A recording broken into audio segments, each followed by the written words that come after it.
So just so everyone knows, I created all these images except for one with AI, so maybe you can guess which one. All right. Our current understanding is the planet Earth is 4.5 billion years old. The planet has evolved. Microorganisms appeared that led to plants. These plants turned carbon dioxide into plant material and oxygen. The process changed the atmosphere, allowing for more life forms to thrive. These life forms consumed plant materials, accelerating the consumption and trapping of carbon. The carbon in the plant materials and from other life forms became sequestered into soil and the ocean floor. On this planet, man has become the dominant species. Humans started as hunter-gatherers, wandering the land without a home. They began farming, homesteading, and eventually building cities. As time passed, building practices evolved from simple huts to skyscrapers. Initially using materials that were convenient and locally available, they eventually were shipping materials around the world with highly engineered purposes. As this has occurred, the planet has suffered. Energy use that was once felt like a small drop in the environmental bucket has turned into a torrent, releasing carbon that took millennia to capture from the air and store under the earth. Of this carbon, the building environment accounts for 30 to 40% of its yearly release from the atmosphere. What if we could not only avoid some of that carbon being released, but sequester it in our buildings? This is one of the motivators for revitalizing the use of bio-based materials for building components. I say revitalizing because variants of these practices have existed for thousands of years. Today, we take the same ancient concepts and techniques and apply modern engineering to create products that match modern tastes and societal expectations. With the exception of wood, bio-based materials in the built environment were almost entirely replaced by steel, concrete, and petrochemical-based materials. What almost everybody in this room is accustomed to are built environments made of materials that didn't exist or were hardly used 150 years ago for these purposes. Through our use of these materials, we have not only harmed our environment, we have inadvertently created environments that are harming our health. With bio-based materials, we can avoid both of these things by merely using adaptations of time-tested existing materials.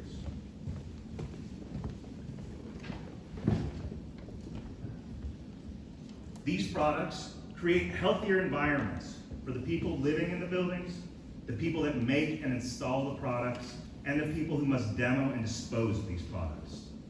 These products help farmers with new markets for their crops and local economies built on every stage of the supply chain, creating a more economically resilient country. All of this while slowing the release of global warming gases into the atmosphere. What more can we ask for? These things are what drive the people of this industry. There has been increased interest globally on building in a more environmentally conscious way. Companies have adopted environmental, social, and governance programs that require them to focus on the impact of their workspaces on the environment, which has increased interest in bio-based building materials.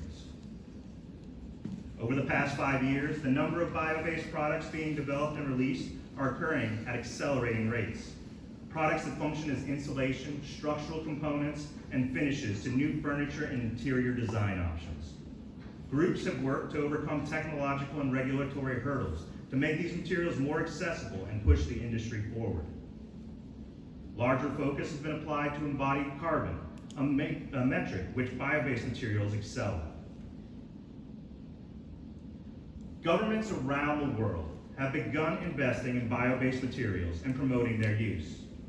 Over the past few years, the United States has made investments to decrease its environmental impact, with grants supporting companies and nonprofits in bio-based building sector, funding that we could never have imagined before. My nonprofit, the Hemp Building Institute, was one of these groups, having been selected for a $6 million grant to demonstrate the environmental benefits of bio-based materials. But things have changed. In the United States, funding of these materials has been rescinded. Companies have decreased their commitments to ESG goals, as many have federal contracts, and these programs can make them targets. The great tide of support has retreated. What are we going to do?